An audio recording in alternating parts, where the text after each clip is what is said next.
Bucci, Maine. We are sorry for dripping, but dripping is what we do. Kenny isn't impaired. He's boom, roasted. That's what he said. All men are created equal, but the Lions and Rams have put added value on one human, and they're both good with the deal, and this is a big dang deal. Matthew Stafford is a Ram. Jared Goff is a Lion. Yep. Matthew Stafford heading to L.A. in exchange for Jared Goff and multiple draft picks. Sources told Adam Schefter Saturday night Goff helped guide the Rams to the Super Bowl 2 years ago, was perhaps one quicker decision / better pass away from winning. He's 7 years younger than Stafford. Stafford turns 33 next month. He's yet to win an NFL playoff game after 12 years in Detroit. Here's the deal. Of course, a bit of a salary dump as well for the Rams. They owed Goff a lot of money, so they get Stafford back. You're going to give up a couple first-round picks, not in this next draft, after this year. Also a 2021 third coming up in this draft. That often is a very good player as well. So the Lions have a chance to get a young quarterback who perhaps is close to Stafford, close enough in their eyes, and get possible 3 high-end players. Well, Adam Schefter had the news first. Adam, talk about this trade. Did it happen quickly? What did you know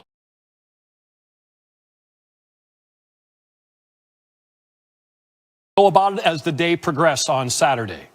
John, the Rams had been working on this for a few days now, and the Detroit Lions really wanted to get this done and resolved as soon as possible. And there were other teams involved in the process as well, but it quickly became apparent that the Los Angeles Rams wanted Matthew Stafford as badly as Matthew Stafford wanted them. Matthew Stafford was drawn to the idea that he would be playing for Sean McVay in the Rams offense with those weapons in that city, in that stadium, which hosts the Super Bowl next season, and obviously it became quickly apparent that those two sides wanted it to work. And the Detroit Lions, once they got all that compensation in return, keep in mind they get back the former number 1 overall pick, Jared Goff. They get 2 future first-round picks, a third-round draft pick, a lot of picks for Matthew Stafford, who they were going to trade anyway. It worked on all ends for all sides, and they agreed to the deal, which cannot be processed until the new league year begins in the middle of March, John. This will be the 5th straight draft. The Rams don't have a number 1 draft pick, but that's never scared them off in the past.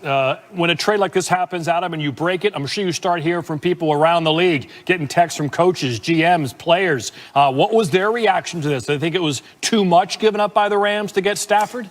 Listen, it's never too much to give up for a quarterback that you believe in. Sean McVay is getting a quarterback that he's identified and studied at length already over the last couple of weeks that he believes will be a star in L.A. Keep in mind, the Lions' new general manager is Brad Holmes. Brad Holmes, formerly of the Rams personnel department. He knows Jared Goff very well. And Dan Campbell, the Lions' new head coach, also looked at Goff as somebody they wanted. So the Rams get the quarterback they want to play under Sean McVay. The Lions get a quarterback that they know well to take over from Matthew Stafford, and they now will have double ones after this year in each of the next 2 years, not to mention the 3rd-round pick in this year's draft. You predicted massive turnover at the quarterback position in the NFL. I think your over-under was 18, so this is a 2-for-1 special for you. Could this mean more trades coming quicker than normal, Adam, or are these all mutually exclusive? Could we see momentum for deals now? Well, John, we always thought that this would be an unprecedented movement of quarterbacks during the offseason. And already, we haven't gotten to the Super Bowl. We're a week away from the Super Bowl, and we've already seen 2 former number 1 overall picks trade teams. It's just the start. When you look at all the names that are out there and all the potential moves that are out there, this will just be the beginning. And again, there aren't many teams you can look at that you know their opening day starter. But you know what we now know, too? We know that Matthew Stafford is going to start for the Rams. We know that Jared Goff is going to start for the Detroit Lions. And we also know the Lions play at the Rams this fall coming up. Hopefully we'll have the stands filled again with fans to see that going down. Adam Schefter will be busy over the next couple of weeks and couple months as he breaks down the trade of Matthew Stafford going to the Rams. Much more to come, including a contentious interview Kenny Mayne conducted with Tim Hasselbeck. The kids are talking about it on Reddit already. It was very controversial and contentious. Coming up later on this. Oh, it's getting getting saucy in the National Football League. Week away from the Super Bowl, huge deal. Supported by Adam Schefter first. Quarterbacks trading place. Matthew Stafford headed to the Rams. Jared Goff headed to the Lions, and that's not it. The Lions also rewarded with 2 first-round picks and a 3rd-round pick. That's a lot. Now, the Rams have a history of trading their first-round picks, as you might know. They traded their 2017 pick to the Titans to draft Jared Goff a year earlier. Their 2018 pick was traded to the Patriots for Brandon Cooks, who lasted 2 seasons in L.A. They also traded their 20 and 21 draft picks to the Jags for Jalen Ramsey. Tim, I'm not here to question Matthew Stafford's worth, but what do you make of, on paper anyway, a seemingly lopsided deal? Well, listen, Kenny, the fact that it is seemingly lopsided, I would just agree with that general assessment, because even when I heard it, I said, well, wait a second, the picks went where? And so, look, I think the interesting part here is that you have a guy who's 33 years old, and Matthew Stafford, who is still super talented physically, and an upgrade probably at the position of Jared Goff. And I think for Jared Goff, what's surprising is that here's a guy who was in a Super Bowl a couple of years ago, and now it looks like he was kind of an add-in to get rid of the contract for the Rams. So, yeah, I think that this does look lopsided in that regard, and I think there was some accounting that played a critical role in this trade happening. How do you see each of them fitting into the new place where they're headed? Well, look, for Jared Goff, I think it's going to be a tough adjustment. He's going to basically what looks like a rebuild, and there's going to be some question about how much the team actually really wanted him. So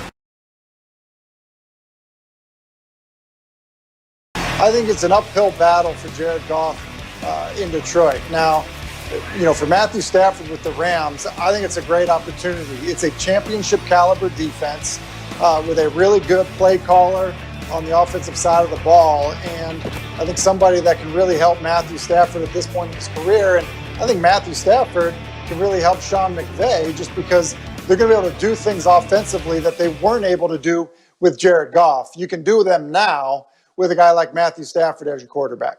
Tim Hasselbeck, thank you for denigrating my first question. Thank you for your time. Franchise quarterback once out, and you're agreeable to accommodating for the proper assets. That's Matthew Stafford's part of the equation. Then you mix in the new Lions general manager is the same guy who worked with the Rams forever and was instrumental in the drafting of Jared Goff. Then you mix in the Rams were no longer that fond of Goff. Let's make a deal, not any deal. Let's make a blockbuster. Stafford, who almost is turning 33 here shortly, former overall #1, can absolutely wing it. The Lions get Goff, a 26-year-old former 1 overall, a 3rd-rounder in 2021, a 1st-rounder in 2022, and another 1st-rounder in 2023. The Rams are set to go 7 straight years without a 1st-round pick. Let's bring in Adam Schefter. And Adam, it feels like family business between Snead and Holmes. Your 2 teams' general managers. Is that how this deal went down?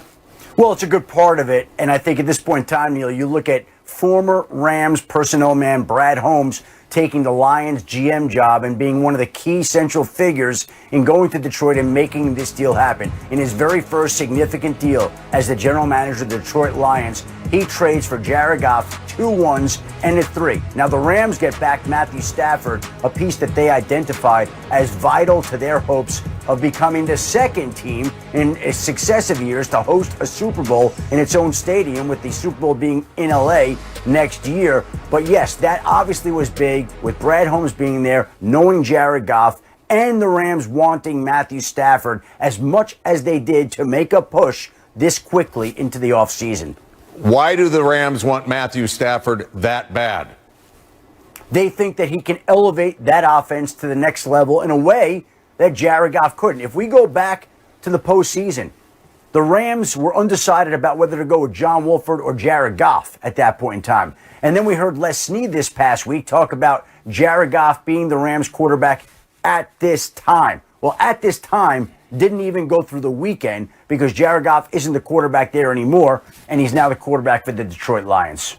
If Matthew Stafford is worth 2 1s, a 3, and 26-year-old Jared Goff, how much is Deshaun Watson worth if he hits the market? Oh, an entire city, right? Maybe the New York Jets could trade the landscape of Manhattan to Houston in exchange. Maybe New Orleans could trade the French Quarter in exchange for Deshaun Watson. You could come up with any scenario. The Dolphins trade South Beach. So, look, this has set the parameters for all the movement that's going to occur this season at the quarterback position. We knew it would be an unprecedented offseason of quarterback moves, and the fact that 2 former #1 overall picks already have traded places tells you how busy this offseason is going to be. You predicted 18 quarterbacks would change teams, and you said you'd bet the over on that. Are you still standing with that? Why would I change now? Adam Schefter, you are the best. Thanks, buddy. Thank you. All right, first time in the common draft era that former #1 picks were traded for each other. It's also the first time since 2015 that quarterbacks were traded for each other. The answer is Nick Foles and Sam Bradford switch teams in. Stafford's thrown for 282 touchdowns in his career, the most in the NFL history by a player without a postseason win. He'll join a Rams team that has made the playoffs in 3 of the last 4 years. Goff, 42 wins as a starting QB over the last 4 seasons. Tied for the second most in the NFL, however, in that time he ranks outside of the top 20 in completion percentage and total QBR. All right, here we go. I mean, the Rams will trade a first rounder on you. So a lot of those went to get Goff, and now 2 more to get Stafford. How about this little nugget? Stafford and Clayton Kershaw went to high school together. There, I just throw that in. Tim Hasselbeck won't have that, but he'll have more. All right, he's going to break down how Stafford fits into the Rams system. We got a quarterback talking to quarterback. That's what we do. Coming up on Sports.